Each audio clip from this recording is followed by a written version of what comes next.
pogrom de septembre 1958, qui avait divisé la classe politique africaine et provoqué l'émiettement de l'Afrique francophone, les fédéralistes Modibo Keïta, Senghor et Mamadou Dia poursuivent leur combat pour la mise en place d'une fédération. Les 29 et 30 décembre 1958, Modibo Keïta, inspirateur du projet, reçoit à Bamako les représentants du Sénégal, du Dahomey et de la Haute-Volta pour jeter les bases d'une unité africaine. 2 semaines plus tard, les délégués des 4 territoires autonomes se retrouvent à Dakar pour tenir l'assemblée constituante de la Fédération du Mali. Le 17 janvier 1959, le projet de constitution fédérale est approuvé à l'unanimité par les 44 délégués de l'Assemblée constituante. Suite à la défection du Dahomey et de la Haute-Volta, les représentants du Soudan et du Sénégal se réunissent en Assemblée législative fédérale le 4 avril 1959 à Dakar. L'Assemblée porta Senghor à sa tête et investit Modibo Keïta comme chef du gouvernement fédéral. La Fédération du Mali est en marche. Même si le Mali réaffirme son adhésion à la communauté franco-africaine, il n'en réclame pas moins son indépendance.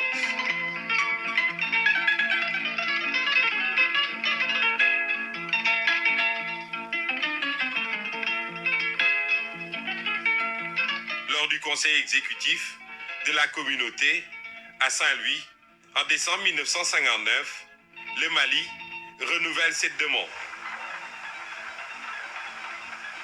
De Gaulle finira par lâcher du lest, mais il faudra attendre le 20 juin 1960 pour que la Fédération du Mali accède à la souveraineté internationale. 2 mois plus tard, le rêve panafricaniste qu'entendait incarner le Mali va s'évanouir dans la nuit du 19 au 20 août 1960. Pour beaucoup d'observateurs, cet éclatement de la fédération serait essentiellement lié à des querelles de personnes. S'il est vrai que l'antagonisme entre Senghor et Modibo Keïta ne faisait aucun doute, il n'en demeure pas moins que d'autres facteurs ont pesé dans la balance pour provoquer l'éclatement de la Fédération du Mali. Entre autres, la différence de conception de l'expérience fédérale entre Soudanais et Sénégalais, ou encore les vives controverses à propos du choix du futur président de la Fédération. En fait, c'est la nomination du chef d'état-major de l'armée à la fin juillet 1960 qui va mettre le feu aux poudres. Le 30 juillet, le Conseil fédéral des ministres nomme le colonel Soumaré, un Sénégalais aux attaches soudanaises, au poste de chef d'état-major. Mamadou Dia, ministre de la Défense, dont le choix porté sur le colonel Fall, refuse alors de contresigner le décret de nomination comme l'exige la Constitution fédérale. Dia entendait ainsi protester contre ce qu'il percevait comme un empiètement sur ses prérogatives. À partir de ce moment-là, l'histoire s'accélère. Chacun des 2 camps cherchant à s'assurer à tout prix le contrôle de la situation. Tandis que Mamadou Dia obtient la fidélité des militants du parti en mobilisant les coordinations des Thiès, Louga et Kébémer, Valdiodio Ndiaye, ministre de l'Intérieur, donne des instructions à ses services de sécurité pour faire face en cas d'éclatement de la fédération. Prévenu des activités menées par les responsables sénégalais, Modibo Keïta convoque le 19 août à 21h le gouvernement fédéral. Un seul ministre sénégalais, Boubacar Gueye, participera à cette réunion qui décidera de la destitution de Mamadou Dia du poste de vice-président du gouvernement fédéral. Dans la foulée, l'armée est déployée. Les principaux établissements administratifs, et notamment la radio, sont occupés par la Grande Muette. Bon, je vais m'arrêter là. Je vais m'arrêter là. Bon, Bonjour à tous, Djoubian, c'est mon surnom sur le net. Je suis accessoirement, mais accessoirement seulement spécialiste de la France. Eh ben, c'est l'histoire qui est en marche, hein. L'histoire est en marche. Alors, je montre ces images d'archives parce que je m'étais posé pas mal de questions à savoir qu'est-ce que je pourrais prendre, comme j'aime bien montrer comme ça toujours en intro avant de faire mon speech. Je veux parler en fait de la visite qu'a effectuée récemment le Premier ministre sénégalais Ousmane Sonko. Voilà. Et donner mon point de vue tout naturellement sur cette situation, cette actualité-là. Donc je disais que je suis accessoirement spécialiste de la France et je suis un panafricain très convaincu, un authentique panafricain. Là, les dirigeants du Sénégal, très franchement, moi j'utilise carrément le terme de cynisme, bien entendu, bien entendu. Parce qu'au fond, je me dis, mais nous autres, nous sommes des citoyens ordinaires, nous sommes des gens ordinaires. Ce qui était le cas de Bassirou et de Sonko, et à partir du moment où ils ont pris les postes importants, en l'occurrence être président de la République du Sénégal et Premier ministre, ils ont accès à des dossiers très importants que nous ne pouvons pas imaginer. Voilà. C'est ainsi que je dis, comment ça se fait que, ayant connaissance des dossiers, avec le recul que nous avons, aujourd'hui nous sommes au XXIe siècle, et au XXe siècle, vous avez bien vu là, c'était un seul pays, le Sénégal et le Mali. Hein, il y avait une fédération qui avait été, créée auparavant avec la Haute-Volta, hein, donc Burkina Faso aujourd'hui, mais anciennement Haute-Volta, et puis Dahomey, Bénin aujourd'hui. Hein, donc Bénin, anciennement Dahomey. Eux sont partis hein, à l'époque, hein, le Bénin, hein, Dahomey, et puis la Haute-Volta. Donc est resté Sénégal et le Mali. Donc on appelait la Fédération du Mali. Hein, donc on parlait Soudan français. Mais je vous dis, en fait, il y a des gens là qui font des commentaires. Évidemment, ça suscite beaucoup de débats. C'est-à-dire l'attitude qu'a Ousmane Sonko et Bassirou Diomaye Faye, les dirigeants actuels du Sénégal. Parce que beaucoup de nous autres, les panafricains, on a été floués, on a été déçus. Parce qu'on avait placé notre espoir, on avait placé nos espoirs, on peut dire même au pluriel, par rapport à Sonko. En particulier, parce que Bassirou, on l'a connu qu'au mois de mars, enfin, quand je dis le connaître, les Sénégalais le connaissaient, mais en tout cas, nous, les autres Africains, ceux qui n'étaient pas informés sur la politique sénégalaise, c'est que juste là, récemment, qu'on a fait sa connaissance. Maintenant, ce qui se passe, c'est que je dis, je ne comprends pas que ces gens-là, avec le recul que nous avons, eh ben, ils ont décidé mener leur barque selon eux. Alors, moi j'aime bien quand j'observe des situations donner mon point de vue. Là, en l'occurrence, ce à quoi ça me fait penser l'attitude de Bassirou et de Sonko, c'est de dire, mais en fin de compte, dans ce marigot-là, hein, dans cette sphère de la zone des aliénés, des complexés, des corrompus, c'est-à-dire la zone CFA en l'occurrence, eh bien, chacun y va de son originalité. C'est-à-dire que quand vous observez les Camerounais, les dirigeants camerounais, voilà, ils vont dirigeants et puis les pseudo-intellectuels et diplômés là, hein, ils vont faire preuve de leur originalité pour dire voilà, nous sommes Camerounais, voilà comment nous voyons les choses pour évoluer. Pareil pour la Côte d'Ivoire, hein, les dirigeants de Côte d'Ivoire et puis, les diplômés pseudo-intellectuels là, et ils vont dire voilà, nous. Donc, c'est ça que ça me donne comme impression. Chacun, hein, dans cette prison là, hein, ils font leur démarche comme ça pour se montrer qui est-ce qui sera le plus, je sais pas, ingénieux, plus judicieux, plus... je sais pas. C'est ça que ça m'inspire, leur attitude. C'est incroyable. Là, quand on fait le bilan, mais c'est le désastre. Quand je dis le bilan, c'est le désastre. C'est-à-dire depuis les pseudo-indépendances en 1960. Hein. Hormis la Guinée, du président Ahmed Sékou Touré, qui a pu obtenir son indépendance en 1958, qu'il a arraché. Hein, c'était le seul. Les autres, ils ont accepté la combine. Bon. Mais on se dit, bon, c'était au XXe siècle. Mais aujourd'hui, nous sommes au XXIe siècle. Voilà des jeunes gens, 44, 45 ans pour Bassirou et 50 ans pour Ousmane Sonko, et ils sont dans une démarche anachronique. Parce qu'on se dit, mais normalement, vous voyez le drapeau qui est derrière moi, ben c'est le drapeau du Mali.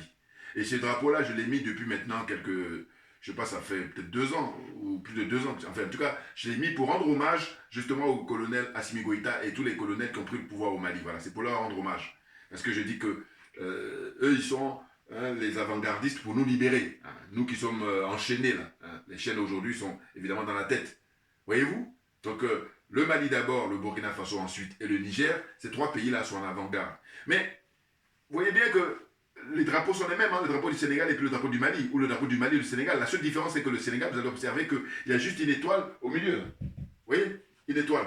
Mais sinon, c'est pratiquement la même. Et c'est très rare. Vous voyez? Il y a des drapeaux qui se ressemblent à travers le monde, je suis d'accord avec vous, mais ça, l'histoire du Mali et du Sénégal, c'est un seul pays. Et on a des archives, donc je vous encourage. Hein, il y en a qui connaissent même plus que moi, mais d'aller regarder, vous allez voir. C'est indiscutable. C'est incontestable. Donc, normalement, au XXIe siècle, compte tenu de ce recul-là, la génération de Sonko et de Bassirou, ils devraient, eux, venir pour accélérer le mouvement. Oh là, non. Hein, que je t'admire, Kagame, je vais lui rendre visite, et puis on l'a reçu d'abord auparavant. Hein? N'importe quoi. Ah, c'est dingue, hein? C'est dingue. Parce qu'au fond, c'est quoi? C'est que je disais tout à l'heure qu'il y a des gens, quand tu critiques aujourd'hui Sonko et Bassirou, ils te diront, oui, mais dans les commentaires, hein, on n'entend rien de toi ou ils n'entendent rien de toi. Mais j'ai dit, mais quand on me dit ça, j'ai dit, mais dites-moi, vous regardez, moi je les encourage à regarder mes vidéos passées, voilà. Hein, mes vidéos, je vais vous dire, sur les 2 dernières années. C'est-à-dire que là, on est en 2024, regardez mes vidéos depuis, même si vous avez le courage, allez-y 2019, puisque moi j'ai commencé à militer pour Sonko en 2019, voilà. Par exemple. Alors, quand c'était à ces moments-là, pour les soutenir, là, vous ne trouvez rien à dire. Et maintenant qu'on critique, donc j'ai dit, bon, écoutez, là, vous êtes profondément malhonnête. Et là, je dis, c'est pour ça que je ne suis pas toujours de concours. Mais oui, non, parce que je dis, ça veut dire quoi? Nous tous, ce qu'on veut, c'est que l'Afrique s'en sorte.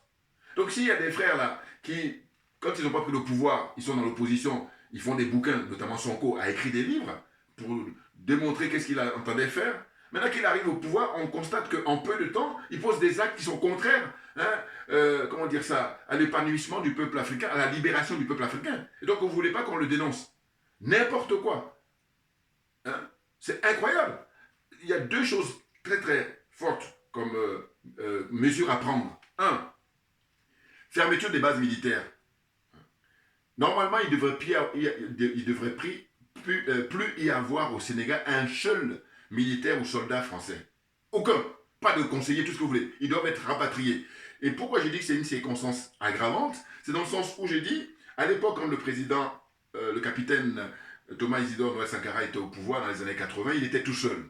Donc c'était beaucoup plus difficile. Mais aujourd'hui, fort de l'expérience du Mali, forte de l'expérience du Mali, forte de l'expérience, comment dire ça, du Burkina Faso et forte de l'expérience du Niger, c'est-à-dire forte des expériences des pays de l'AES, et bien normalement, quand le Bassirou et Sonko arrivent au pouvoir, ils doivent accélérer le mouvement. D'autant que Sonko lui-même, qu'est-ce qu'il disait à l'époque? Il disait que voilà, en critiquant Macky Sall, qui était lui pro-français, hein, au moins lui il a le mérite de, voilà, il cache pas son jeton, parce que eux, ils jouent les petits malins. C'est ça, et ça me tue. Et je peux vous dire que dans la vie de tous les jours, les gens que vous allez croiser, les petits malins, on les trouve tout le temps, hein. Ouais, parce que c'est dans l'attitude humaine. Mais moi, je m'en éloigne. Non, parce que j'ai pas le temps. Voilà. Ouais, c'est ça dont il s'agit. Oui, il faudrait savoir ce qu'on veut. Hein.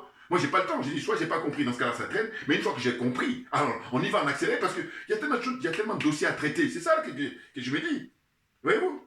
Donc là, Sonko, il arrive donc en visite au Mali. Il a été bien reçu. Mais j'aime bien, moi, observer les images. Regardez bien. Vous pouvez regarder à nouveau, hein, vous allez voir. J'ai beaucoup apprécié le colonel Assimi Goïta parce qu'il a gardé son masque. Oui, oui, oui. Ça, c'est le signe qu'il n'a pas confiance. Alors on me dira, oui, mais le porte tout le temps. Oui, mais regardez bien le visage et les visages et tout ça. C'est très intéressant d'observer les visages. Vous regardez le visage du colonel Assimi Goïta quand il reçoit Ousmane Sonko, puis vous regardez le visage de Sonko. Voilà, vous regardez. Hein? C'est intéressant, c'est très intéressant. Et puis après, vous allez observer, quand là, il est reçu par le Premier ministre, hein, Choguel Maïga, et puis les discours qu'ils ont prononcés l'un après l'autre. Le Premier ministre, Choguel Maïga, d'ailleurs, fort de son expérience, parce que lui, il a de la bouteille. Il a été ministre il y a quelques années, quelques décennies, pour ne pas dire. Et donc, quand lui était ministre, Sonko était peut-être même au lycée, par exemple, ou au collège. Voilà. Hein? Donc, voilà. Hein, c'est une question d'expérience. Et l'expérience, ça s'acquiert avec le temps. Bon. Ce qui se passe, c'est quoi? C'est que moi, j'ai constaté, en tout cas, dans la prise de position, en tout cas, les discours prononcés par le Premier ministre Choguel Maïga, il lui a donné des cours d'histoire et des cours de sciences politiques. Voilà. Il en a besoin, Sonko. C'est le malin, là, mais c'est incroyable. Hein? Parce que là, qu'est-ce qu'il dit? Le journaliste lui pose la question, il dit, mais maintenant que vous êtes Premier ministre, quelle est votre position, hein, par rapport à, comment on appelle ça, au panafricanisme, Et là, il dit, faut sortir de l'émotion. Enfin, il ne faut pas agir avec l'émotion. Je vous dis toujours que je remercie ceux qui ont inventé Internet, parce que sinon, je ne peux pas donner mon point de vue. Et donc, c'est un plaisir, c'est un bonheur, c'est même une thérapie. C'est quoi, qu'est-ce que je vais dire? Je veux dire, moi, quand j'ai entendu Ousmane Sonko, Premier ministre du Sénégal, dire que faut pas aborder ces questions avec émotion et tout, j'ai dit, mais attends, quand tu étais, comment dire ça, martyrisé par la France, par la CEDEAO, par Macky Sall qui était en piste, hein, c'est-à-dire lui il était là juste pour homme de main, mais en réalité l'ordre est venu de la France et de la CEDEAO. Donc quand ils t'ont martyrisé toi et puis, comment dire, Bassirou, nous on était préoccupés par ton état de santé, par ta vie, ta vie. Alors je dis quand je dis ça aujourd'hui en août 2024, ceux qui étaient les plus avertis diraient qu'il s'agit de mise en scène. Bon, là encore, j'ai des doutes parce que je dis, voilà, ces mêmes personnes-là, si vous regardez les images d'archives, ils n'ont pas été constants. C'est ce que je leur reproche. Parce que je dis, si tu avais de la constance, mais il fallait nous signaler ça. Or, là, vous allez voir que dans les vidéos, eh ben, par moment, ils y croyaient comme nous autres. Et puis après, ils disent non, c'est des agents américains. Donc, vous voyez, c'est ça que je reproche, moi. Parce que je dis, moi, vous allez observer, je vous dis toujours, j'ai une ligne directrice. Alors, si on se veut honnête, soit on se trompe jusqu'au bout, mais on ne peut pas dire aujourd'hui j'y crois et puis demain j'y crois pas, n'importe quoi. Et la plupart des gens, c'est ce que je leur reproche. Et d'ailleurs, j'ai observé que par exemple, le jeune frère Gilles Donge, qui est journaliste hein, camerounais, bon, et bien lui, j'ai écouté une interview de lui, ça remonte maintenant à 2 mois, où il a reconnu. Il a dit, ben écoutez, on n'y croyait pas nous. Par rapport à un moment donné, on n'y croyait pas parce que c'était très difficile. Là, je dis, voilà, il est honnête. Ok, il y en a plein qui ne veulent pas reconnaître. Et quand c'est comme ça, je dis, bon, voilà, il faut juste aller fouiller leurs images d'archives et puis on va vérifier. Voilà. Et quand on va voir là que finalement, ils n'ont pas toujours été constants, tu la fermes définitivement parce que vous fatiguez les gens. Vous n'êtes pas honnête. C'est ça que ça veut dire. Voyez-vous? Donc ce que je veux dire, c'est que pour revenir à la position de Sonko, j'ai dit, mais tu nous parles d'émotion aujourd'hui. Mais donc ça veut dire qu'en fait, si on suit ton raisonnement, quand tu étais en prison, à faire grève de la faim, être dans le coma, mais c'est l'émotion qui nous a poussé à te soutenir et à exiger ta libération, à exiger votre libération. Et quand c'est comme ça, là vous dites, bon, l'émotion c'est normal. Non mais attendez, vous voyez, c'est là que je dis, mais putain, mais ces gens-là, non, excusez-moi, vous êtes profondément malhonnête. Non, parce que c'est trop facile. Ah non, parce que d'une chose l'une, soit vous dites que il n'y a pas d'émotion quand on veut vous tuer, là, on voulait vous tuer, hein, vous étiez en prison avec grève de la faim et puis coma, tout ça, voilà, pas d'émotion. Voilà. Or alors, quand on vous soutenait là, vous dites que oui, c'est normal. D'ailleurs, vous n'avez pas bien besoin de dire, c'est la nature qui veut ça. Oui, en fait, tout ça pour dire quoi? Tout ça pour dire qu'en fait, c'est que de l'embrouille, c'est que vraiment pour perturber les gens, de la démagogie, alors qu'il n'est pas, c'est un débutant en politique finalement. Non, parce que quand il avait affaire à Macky Sall, c'est ce que je dis, mais on a toujours plus fort que soi. Mais oui, là, il était bon. Mais là, maintenant, là, le costume flotte, parce que lui et Bassirou, là, ils flottent dans des trucs, parce qu'ils vont aborder des sujets qui sont très lourds pour eux. Alors que je dis, mais ce que vous aurez dû faire, c'est vous concentrer sur la politique interne, hein, la politique intérieure du Sénégal. Vous avez du boulot, Dieu sait que c'est. D'abord, à commencer par les gens qui sont morts, hein, à plus de 60, une soixantaine de morts, hein, dont la CEDEAO est responsable, dont la France est responsable, et donc Macky Sall est responsable. Voilà. Ça, il faut vous atteler à ça pour pouvoir commémorer ces gens-là, indemniser leurs familles, leurs héritiers, hein, tout ça. Du boulot. Hein, leur rendre justice. Voilà, c'est ça. Hein, leur rendre justice. Et vous avez ça. Vous avez le problème des jeunes Sénégalais qui vont se suicider en mer pour venir en Occident. Hein, ils font les traversées là. Plein de sujets à traiter. Au lieu de vous occuper de ça, de vous concentrer là-dessus, vous venez maintenant être les envoyés les vieux de la vieille, là, comment on appelle ça, l'autre drogué du Nigeria, là, Tinubu, et puis monsieur Alassane Draman Ouattara, qui est le champion du monde, comment on appelle ça, la dictature, version, j'allais failli dire 2.0. Bon. Voyez-vous, vous êtes envoyé par ces gens-là et puis envoyé par la France naturellement pour dire que vous allez convaincre les pays de l'AES pour revenir à la CEDEAO. Non mais franchement, mais qu'est-ce que c'est pour ça que j'utilise le terme c'est du cynisme, hein. C'est du cynisme parce que je dis compte tenu du fait que vous avez connaissance de tous les dossiers, maintenant que vous occupez les postes, ben c'est ni plus ni moins que du cynisme. Et quand je dis cynisme, même le mot est faible, je trouve un mot beaucoup plus fort. Parce que nous, les dossiers dont vous avez connaissance, nous on ne les a pas. Mais malgré ça, on fait preuve de notre intelligence et hein, on comprend que voilà ce qu'il faut faire. Voilà. Et là, vous voulez là, jouer les plus malins, ce que j'appelle les petits malins, voilà, nous fatiguer, on perd du temps. Voilà. C'est rien d'autre que la perte du temps. Hein. Parce que je dis, mais regardez, à l'époque, vous avez le président Modibo Keïta, cette génération-là, hein, des gens très brillants, des gens très courageux. Mais ils étaient très en avance. Et ils ont fait ce qu'ils ont pu, finalement. Parce qu'il y avait la France, il y avait des gens comme Houphouët-Boigny qui... Et vous-même aujourd'hui, qu'est-ce que vous jouez comme rôle là? Vous êtes en train de jouer les rôles de Houphouët-Boigny, d'une certaine façon. Parce que vous voulez freiner l'élan d'émancipation des pays de l'AES. C'est tout simplement ça, hein? Ou alors dire que voilà, comme je parlais tout à l'heure de concurrence là, hein, montrer dans cette zone là des aliénés, des complexés, des corrompus, hein, la zone CFA là, voilà. Hein, qui est-ce qui serait le plus original? Soit tu es sénégalais, soit tu es ivoirien, soit tu es camerounais, mais n'importe quoi, ou soit tu es gabonais, n'importe quoi. C'est impressionnant. Et c'est pour ça que je dis, mais voilà, ces gens-là, certes ils ont leur diplôme, mais c'est pas pour autant que vous êtes légitime pour conduire la destinée des peuples africains. Donc, pour faire court, je dis, allez-y sur la planète Mars, allez-y sur n'importe où vous voulez. Je demande à ce que vous avez l'expérience au Sénégal d'organiser un référendum. Alors, pareil, un référendum pour demander au peuple, justement, le peuple sénégalais, de se prononcer, à savoir, est-ce qu'il veut adhérer à... Enfin, il veut rester à la CEDEAO ou alors il veut rejoindre les pays de l'AES. Maintenant, toujours pareil, le journaliste lui a posé la question à M. Sonko lors de sa visite au Mali. Et qu'est-ce qu'il dit? Il dit oui, il faut bien comprendre que nous autres, surtout lui, quand il était en prison, eh ben, il avait dénoncé les mesures qui ont été prises par la CEDEAO, etc., etc. Parce que le journaliste lui avait dit d'une certaine façon, qu'est-ce que vous pensez de rejoindre vous avez l'intention de rejoindre l'AES? Et il dit que si on fouille les archives, on ne va pas voir, puisque lui-même, quand il se prononçait, l'AES n'était pas encore... Mais moi, toujours mon bon sens et puis l'honnêteté intellectuelle, c'est pour ça que je dis toujours, j'insiste sur le concours qu'on organise, j'élimine plein de gens. Il ne faut même pas participer au préliminaire. Pourquoi? Parce que l'argument de poids que j'ai, c'est déjà, monsieur Sonko, c'est quoi? Je dis, mais monsieur, ce qui est grave, c'est que vous êtes dépassé par des événements. Parce que nous sommes à l'heure d'Internet, nous sommes à l'heure des réseaux sociaux. Ça veut dire que si on revient 20, 30 ans en arrière, quand il n'y avait pas ces trucs-là, là encore, on pouvait faire le malin. Mais aujourd'hui, ce n'est pas possible. Puisqu'on a les archives, là, qui sont... Et en plus, c'est des archives très récentes. Quand vous avez prononcé des discours, où vous dites que, voilà, si je viens au pouvoir, si je remplace, si j'étais à la place de Macky Sall, quand je vais prendre la place, eh ben, je vais amener des soldats sénégalais pour aller défendre nos frères au Mali. Quand vous dites ça, mais là, ça participe à la création de l'AES, parce que la philosophie de l'AES, en priorité, c'est la question sécuritaire. Après vient la question économique. Donc, ayant dit ça, mais aujourd'hui, il faut joindre les gestes à la parole. Oh là non, il fait de la démagogie, puis oh là là là, non mais c'est terrible, hein.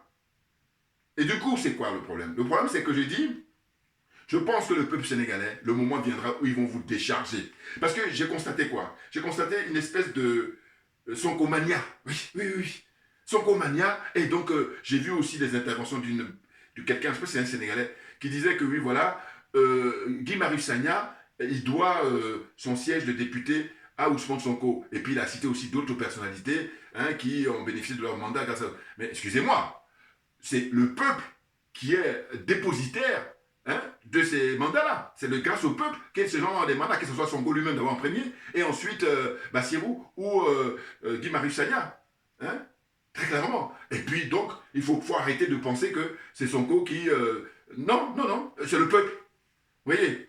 Et d'ailleurs, comme la vérité, ça ne trompe pas, la vérité, elle va arriver là, parce que j'ai fait une vidéo précédente où j'ai dit que, en fait, Sonko et Bassirou doivent faire face maintenant à la vérité. Non, parce que la vérité, comme on l'a toujours dit, ça prend l'escalier, et puis le mensonge prend l'ascenseur. On est là-dedans, d'une certaine façon. Mais oui, qu'est-ce que c'est que ces gens-là?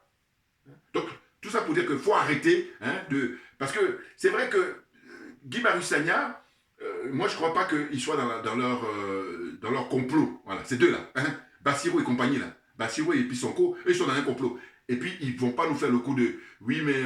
quand on était dans l'opposition, c'est une chose, et puis maintenant prendre le pouvoir. » J'ai dit, mais vous savez, quand on se comporte comme ça, c'est rien d'autre que la démagogie. Parce qu'en réalité, c'est ce que vous avez dit lors de la campagne, c'est pour ça qu'on vous a élu. Parce qu'autrement, si vous aurez tenu un autre discours, vous n'aurez pas le succès que vous avez eu. Voilà. Donc, il faut arrêter. Et puis sinon, j'ai trouvé que c'est trop facile. Et heureusement que ça existe, et des gens qui prononcent un discours, qui parlent de leur projet de société, et puis quand ils arrivent au pouvoir, ils l'appliquent. Ça existe. Peut-être pas beaucoup de gens, mais il y en a. On ne faut pas nous faire croire que non, ça n'a jamais existé et on peut faire son projet de société, puis quand on arrive, on fait le contraire, n'importe quoi. Ou alors d'aucuns vont dire, oui, mais ils viennent d'arriver. Mais je dis, ils viennent d'arriver, c'est vrai, ça c'est objectivement vrai. Mais ce qui est dérangeant, c'est le fait que les actes qu'ils posent, c'est des actes très très importants. Voyez-vous, qui est-ce qui finance la CEDEAO? Bon, la CEDEAO est financée par la France, l'Union européenne et compagnie. Rien que ça, le débat est clos. Mais oui. S'ils financent, ils ont le droit d'avoir ce qu'on appelle le retour sur investissement. Donc la préoccupation de Bassirou, la préoccupation de Sonko, ça devrait être ça. Mais en plus, moi je dis ça en tant que citoyen ordinaire. Donc eux, compte tenu du poste qu'ils occupent, et puis je vous dis, ils ont connaissance de tous les dossiers maintenant, mais ils devraient être sérieux, mais ils ne sont pas sérieux. Et bien entendu, ils ne sont pas sérieux. Mais bien entendu, non mais, vous savez, je dis toujours que eux, quand ils font leurs agissements, c'est une chose, mais c'est ceux qui les soutiennent. Ah là, je suis, mais j'ai aucune indulgence pour ça, parce que je dis par là que il y a des gens qui n'ont pas assez de recul, n'ont pas assez de connaissances, je comprends. Eux, j'ai une certaine indulgence. Mais il y a des gens très qualifiés, mais qui sont, intellectuellement, ils sont malhonnêtes. Ils font de l'escroquerie morale. C'est ça qui n'est pas normal. Parce que normalement, quand on se veut intellectuel, hein, on doit élever le débat, on doit sortir le peuple de l'obscurantisme, éclairer le peuple. Oh là non, ils jouent les petits malins. C'est-à-dire que c'est du genre, nous on a compris, vous n'avez pas compris, tant pis pour vous. Et là, il vient pour dire, voilà, on présente nos condoléances par rapport au... Parce que c'est vrai qu'il y a beaucoup de soldats maliens qui ont été tués là, entre la frontière et l'Algérie et comment dire ça, et le Mali. Bon, j'y reviendrai un autre jour, parce que bon, j'ai déjà parlé du cas de l'Algérie, là, donc je reviendrai quand même. Parce que effectivement, un fort tribut de la part des soldats maliens qui ont été pris en otage, enfin, comment dire, tombés dans un piège, là, voilà. Hein. Donc ils ont perdu beaucoup de soldats. Si je ne me trompe pas, je crois que c'est une soixantaine. Bon. Et donc lui, il vient, il présente mes condoléances. J'ai dit, écoute, faut arrêter ça. Voilà. Je dis par là que les soixantaines de morts là, de Macky Sall, il faut aller le chercher. Pourquoi Macky Sall est tranquille? Vous voyez? Et donc c'est ainsi que, évidemment, que vous confirmez définitivement qu'il y a eu un deal, parce que beaucoup de gens le disaient, hein, ceux qui sont avertis le disaient auparavant. Hein. Et là, si on n'est pas idiot, si on a un minimum de bon sens, on comprend que le deal, il est là. Mais dans ce cas-là, vous manquez de respect profondément pour le peuple sénégalais. Mais ils vont vous régler vos comptes hein, beaucoup plus tôt qu'on pourrait le croire. Mais bien entendu, parce que l'on a l'Internet, donc les gens sont avisés, les gens sont informés. Et puis il faut arrêter cette espèce de soncomania. Hein, un peu comme les pro-babos là. Gore, hein, c'est babo ou rien. Qui encore hein, dans les différents pays, il y a des gens... Il faut arrêter. Hein. Qu'est-ce que c'est que ces attitudes-là? Des idiots utiles du système. C'est rien d'autre. Voyez-vous? Et je vous dis, moi, je suis à l'aise. Pourquoi? Parce que je dis, la démarche qui est la mienne, mais en général, c'est parce quand on est profondément honnête, c'est comme ça qu'on agit. C'est-à-dire de dire, écoutez, moi, je les ai encensés, je les ai soutenus, j'ai cru en eux depuis longtemps, hein, dans des situations difficiles, et Dieu se le sait. Mais maintenant qu'ils prennent le pouvoir, si je commence à les critiquer, mais je dis, et puis, critique objective, c'est de dire, mais attendez, les bases militaires, on en est où? Et il faut arrêter de traîner les pieds. Parce que le coup de, oui, bon, on verra, et puis on est en train de réfléchir. Mais réfléchir de quoi? Non. Puisque le Mali a donné l'exemple, le Burkina a donné l'exemple, le Niger a donné l'exemple. Et ça n'a pas toujours été le cas. Parce que je vous dis, l'expérience du capitaine Thomas Sankara, qui lui était tout seul. Donc là, vous avez à votre portée des exemples comme ça qui sont très récents, qui sont là, qui sont très en forme. Donc vous devez être à l'aise pour pouvoir rejoindre... comment dire ça, le cortège ou pour rejoindre ces pays de l'AES là pour qu'on puisse accélérer la libération de l'Afrique. Oh là non, non. Ils décident de faire de la politique du XXe siècle. Voilà, je vous dis, ils adorent. Hein. Autant j'ai vu des vidéos, des interviews de, comment dire ça, à l'époque, l'autre zozo du Bénin là, Patrice Talon, voilà. Et lui, il a deux, comme ça, références au niveau...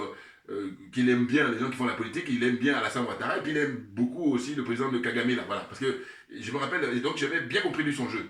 Maintenant eux là, c'est vrai qu'ils le disent pas, mais je vois déjà, ils ont reçu Kagame chez eux. Bon. Hein? Et puis maintenant là, lui il va pour, comment dire ça, Kagame, voilà, il va officialiser son énième mandat. Bon, donc il y va là-bas pour, en tant qu'invité. Mais c'est parce que je crois que s'il fait cette démarche-là, ça veut dire qu'avant même qu'il prenne le pouvoir, les différents pays, les différents dirigeants au monde, et puis d'abord en Afrique, eh ben, il y a des pays comme le Rwanda, ils aiment beaucoup le... Bon, mais ils ont le droit, mais sauf que c'est malsain. Voilà. Mais oui. Alors, entendons-nous bien. Moi, je fais partie des gens qui disent quoi? Qui disent que... Les gens qui disent Kagame, je ne vais pas trop lui en vouloir. Moi, j'en veux beaucoup plus aux dirigeants du Congo RDC avec Tshisekedi là. Voilà. Et je dis, quand on est honnête, c'est ce qu'il faut faire. Pourquoi? Mais parce que, je dis, regardez le nombre d'habitants du Rwanda, et puis regardez le nombre d'habitants de Congo RDC. C'est incomparable. Il n'y a pas de discussion. Hein? Même, j'ai dit, si ce n'était pas le découpage fait par les colonisateurs, les impérialistes et tout ça, eh bien, selon moi, hein, petite notion que j'ai là, j'ai dit, c'est une province de RDC, quelque chose de Rwanda là. Bon. Donc à partir de là, si la classe politique, hommes et femmes en RDC, s'ils étaient patriotes, s'il respectait le sacrifice fait par Patrice Emery Lumumba, Kagame n'a aucune chance. Mais évident, c'est évident. Et puis donc, tu ne comprends pas que c'est évident. Des frères, ils vont quand même continuer. Donc, j'ai dit, bon, j'ai pas le temps. Voilà. J'ai pas le temps parce que ça me paraît tellement évident. Voyez-vous? Ben oui, la force du nombre, quel que soit lui, les bombes qu'il peut avoir. Non. Et en plus, avec là aujourd'hui le concours des pays de l'AES, on peut en découdre. Donc, c'est-à-dire que le problème qui fait la force de Kagame, c'est le fait que ceux qui font de la politique au Congo RDC, à commencer par Tshisekedi, ce n'est pas des gens qui sont patriotes. C'est des gens qui viennent là parce qu'ils estiment qu'ils sont légitimes, comme j'ai toujours dit, hein, les diplômes qu'ils ont là. Voilà. Et donc, ils viennent là pour l'argent, hein, la cupidité, hein, pour le confort de vie, voilà, hein, le matériel. Voilà, ils viennent pour ça. Mais ils ne viennent pas pour le peuple. Sinon, ça saurait. Sinon, on ne serait pas en train de tourner en rond ou même en reculer. N'importe quoi. Donc voilà, je vous traite là mon problème avec Kagame et puis les autres là. Voilà. J'ai toujours dit, regardez toutes mes vidéos, vous allez voir. Constance. Voilà. Et ça, quand on est honnête, c'est comme ça qu'on procède. On n'est pas là-dedans. Aujourd'hui, j'ai dit oui, demain, je dis non. Après, demain, je dis oui. N'importe quoi. C'est pour brouiller les gens, pour jouer les petits malins. C'est vraiment loin de moi. Voilà. C'est opposé à moi, ça. Voilà. Non, je ne suis pas là-dedans, moi. Je ne joue pas les petits malins. Je joue un homme intègre. Voilà. Qui est là pour se battre pour le peuple, pour qu'on puisse sortir de l'obscurantisme, de la pauvreté, de la misère, de l'humiliation dans laquelle on est plongé depuis toujours. Voilà. C'est aussi simple que ça, franchement. Donc j'ai pris quelques notes rapidement. Mais bon, je vous dis, il dit oui, il ne faut pas faire d'émotion. Et pour moi, quand c'est comme ça, je dis mais c'est facile. C'est de dire, mais attendez monsieur, quand on était en train de vous maltraiter, quand nous on était tous solidaires, que tu sois, quels que soient les pays de j'avais même dit du monde, mais en tout cas on va rester en Afrique, hein. On était solidaires pour dire non, c'est pas normal qu'on te fasse vivre ça, que Macky Sall, que la France, que la CEDEAO te fasse vivre ça, qu'ils vous fassent vivre ça, et bien que vous puissiez être libre et puis vous présenter, que le peuple se décide. Et donc finalement, hein, le peuple vous a sauvé, et puis là maintenant on nous fait les petits malins. Non mais trop léger. C'est pour ça que je dis, beaucoup de gens de manière générale ne sont pas à leur place. Non, parce que quand tu es à ta place, tu fais ce qu'il y a à faire. Voilà. Parce que là, en train de faire n'importe quoi. Oh là là, mais enfin bon, on avance. Donc, qu'est-ce que j'ai dit? J'ai dit, voilà, le Sénégal et le Mali, ben, c'est la même devise. Voilà. Et regardez au monde, hein, ils ont la même devise.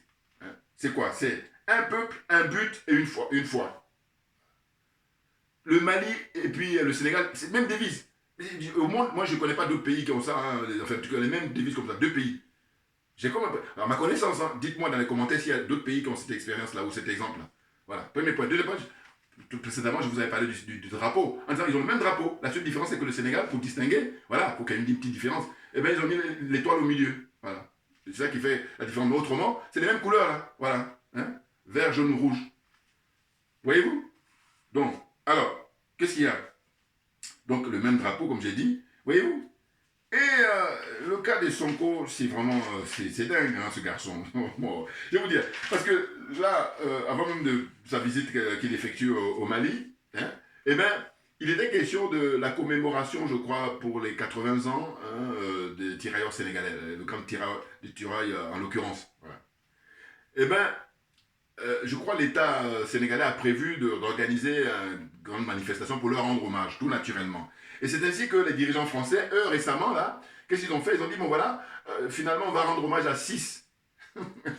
Bon, alors, en fait, chaque fois, je vous dis, ils insultent notre intelligence 24 heures sur 24. Donc, compte tenu de ça, comment ça se fait que Sonko, comment ça se fait que Bassirou, eh bien, eux, non, ils ne se sont pas concernés par rapport à ça. Ou alors, qu'est-ce qu'il fait, lui? Il fait un tweet, et là, quand il fait le tweet, qu'est-ce qu'il fait? Il signe en tant que président du parti. Ah là, lui, il est fatigant, hein. Mais qu'est-ce que c'est que ça? Parce que ici, que tu fasses ta gymnastique là, eux, ils te reconnaissent comme Premier ministre. Point. Fais ton petit malin de dire que oui, cette fois-ci, je ne suis pas Premier ministre, je m'exprime en tant que président du PASTEF, mais c'est n'importe quoi. Et pourquoi tu n'assumes pas? Mais non, mais parce qu'il joue les petits malins. Et je vous dis encore une fois, il n'est pas le premier. Dans votre environnement quotidien, vous allez voir, que ce soit des collègues ou que ce soit des amis, parce que c'est la nature humaine. Mais moi, quand je détecte ça, je prends mes distances. Parce que je dis, c'est quoi le truc? Regardez le résultat. Il joue le plus malin là. Il joue le petit malin. Regardez le résultat. Il énerve tout le monde parce qu'on voit bien que c'est n'importe quoi. Donc là, qu'est-ce qu'il a dit à l'époque dans son tweet? Il disait que voilà, qu'il n'a pas supporté que la France ait dit qu'elle allait rendre hommage à 6 soldats. Et dans les 6 d'ailleurs, il y a 4 Sénégalais, il y a un Ivoirien et puis je crois un Burkina. Voilà. Donc ça fait 6. Il y a des tirailleurs à qui ils vont reconnaître la qualité, les Français. Voilà. Oh là là là. Les exemples, il y en a des milliers, pour ne même pas des millions d'exemples. Et malgré ça, non. Et il fait ça. Tu tweets en disant, c'est pas la France de décider et que maintenant les choses vont être autrement et tout. Bon, quand tu dis ça, c'est bien, mais pourquoi tu n'assumes pas ta qualité de Premier ministre? Pourquoi tu dis pas, je m'exprime en tant que Premier ministre du Sénégal, en tant que chef du gouvernement du Sénégal? Pourquoi tu dis pas ça? Pourquoi tu dis que oui, c'est en tant que... Et puis c'est pas la première fois qu'il fait ça. Il avait déjà fait ça encore quand il a reçu Jean-Luc Mélenchon. Et puis là aussi, pareil, quand il va au Sénégal, il dit, je viens là, oh là là, mais assume! Oh là, mais c'est pas terrible. En fait, c'est terrible, hein? Je me dis, quand je vois ça, je dis, mais dans ce cas-là, il aurait fallu refuser le poste de Premier ministre. Et tout simplement. Aucune obligation. C'est toi-même qui as décidé de dire que tu veux le poste. Bon. Mais maintenant, il faut assumer. Aujourd'hui, ce qu'on peut reprocher, c'est ça, n'est pas assumer. L'attitude, c'est l'attitude petit malin. Franchement, trouvez-moi dans les commentaires. Je me répète, mais parce que je me dis, mais qu'est-ce que c'est que ces gens-là? Et mais le pire, c'est même pas ça. Le pire, c'est que lui, il croit qu'en faisant ça, les gens ici, c'est-à-dire les Français qui sont leurs patrons là, ils vont essayer de dire non, non, non, cette fois-ci, il s'est exprimé en tant que Premier ministre, cette fois-ci, il s'est exprimé en tant que chef de parti du PASTEF, n'importe quoi. Non, non, non. Eux, là-dessus, alors là, t'inquiète pas. Hein. Comme je dis toujours, ils payent des gens qui bossent 24 sur 24. Ils sont très à cheval sur qui est-ce qui fait le malin et qui est redoutable. Voilà. Je dirais qu'à l'époque, quand tu étais dans l'opposition, tu étais redoutable, maintenant tu n'es plus redoutable. Mais non, au contraire, tu es passé à faire jeu égal avec Macky Sall. Là. Mais sauf que la différence, c'est qu'eux, ils vont préférer Macky Sall. Parce que Macky Sall, c'est un peu comme en Côte d'Ivoire, M. Ouattara, ils vont le préférer à Gbagbo parce que tu joues double jeu. Non, non, non, non, ça ne marche pas avec eux. Pourquoi? Parce que ça, c'est naturel aussi. Quelqu'un qui, tu sais, tu n'as pas besoin de. Pour qu'il exécute ce que tu veux, tu fermes les yeux, tu fermes les oreilles, tu fermes tout, et il fait tout ce que tu as à faire, même il fait plus que ce que tu veux, mais ce gars-là, tu as la confiance. Alors que l'autre, tu es obligé d'ouvrir un œil pour le surveiller. Et bien, c'est ton cas. Les Français, ils ont un œil ouvert, ils ne ferment pas tout, parce qu'ils n'ont pas tout à fait confiance. Parce que Bassirou et toi, vous jouez les petits malins. Ah, ils sont fatigants, hein. Enfin bon, qu'est-ce que vous voulez? Donc voilà, hein. N'importe quoi. Il n'assume pas. Donc, il faudrait savoir ce que tu veux. Soit tu es Premier ministre, tu l'assumes intégralement, soit tu es chef de parti, et dans ce cas-là, tu laisses le mandat de Premier ministre à quelqu'un d'autre, et puis toi, tu es... Oh là non, voilà. Toujours pareil. Mais j'espère que le peuple sénégalais, je vous dis encore une fois, va s'occuper d'eux. Parce que l'espoir qu'on a placé, on ne peut pas perdre du temps quand on sait qu'on a suffisamment de recul, quand on sait qu'on a... Hein? Là, je n'aurai pas le temps de tout lire, là, parce que, voilà, je préfère parler, je suis plus à l'aise même, voilà. Voilà. Hein? Bon, donc pour terminer, continuer et terminer, parce que je ne vais pas faire plus long encore, c'est de dire que les deux points les plus importants, fermeture des bases militaires, je me répète, et puis le franc CFA. Voyez-vous? Ah ben oui, il faut en finir avec ça. D'autant que quelqu'un comme lui, il l'a dit, il a écrit des bouquins. C'est ainsi que donc je dis, mais ceux qui le soutiennent, vous êtes malhonnêtes à ce point-là? Parce qu'on a toutes les preuves là. Alors, il y a quelqu'un, un troll là, lui, alors, qu'est-ce qu'il me dit? Il me dit, jamais, en fait, dans leur programme, ils avaient dit qu'ils allaient rester chez la CEDEAO. Bon, lui, quand j'ai lu ça, j'ai tout de suite supprimé, mais en même temps, je me suis dit, quoi, mais bon. En fait, nous autres, notre problème avec Bassirou et Sonko, c'est le fait que qui reste à la CEDEAO, c'est leur choix, qu'on peut respecter. Mais on dit qu'ils nous foutent la paix. C'est ça, mais oui, qu'ils foutent la paix au pays de l'AES. C'est-à-dire qu'ils oubliez-nous. Oubliez les gens de l'AES, là. Mettez votre chemin. Oh là non, ils viennent là avec des gros sabots et on voit que, bande de corrompus que vous êtes. D'abord, j'ai dit toujours, corruption morale, ça c'est sûr et certain.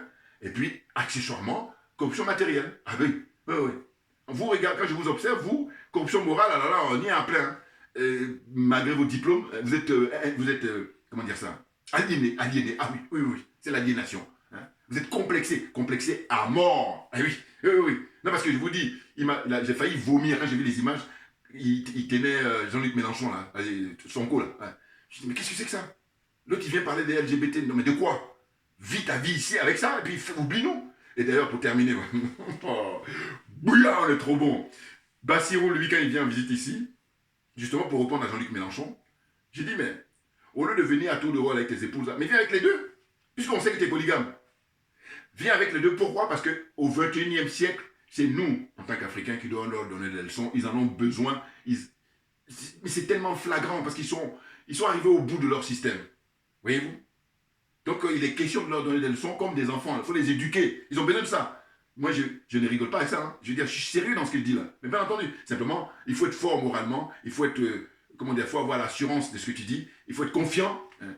Voilà, c'est ça. Oh là, ils manquent de confiance, ils sont là complexés, et puis quand ils vont au Mali, je vois bien le regard qu'il avait d'ailleurs, parce qu'au fond de sa tête, là, moi j'aime bien aller foutre dans la tête des gens. Je dis, je suis sûr que quand il était au Mali, il était en train de se dire, bon, vous êtes gentil, mais on voit bien que vous n'avez pas les moyens. Est-ce que vous pensez que vous allez aller loin? Mais non, mais t'inquiète, oublie-les, laisse-les tranquilles. Ils vont travailler, tu vas voir. 5 ans, tu vas voir, on va faire le bilan. Voilà. 5 ans de toi, Sénégalais. Hein, Bassirou et toi là, vos 5 ans, et puis leurs 5 ans. Et puis on va rendez-vous pour faire maintenant le bilan. Vous allez voir que vous allez les rejoindre bientôt. Pourquoi? Parce que le jeu qui consiste à vouloir jouer double jeu là, ça ne peut pas tenir parce qu'avant vous, il y a eu des gens comme le président Gbagbo. Voilà. Avant vous, il y a eu des gens comme le président, comment dire ça, Saddam Hussein.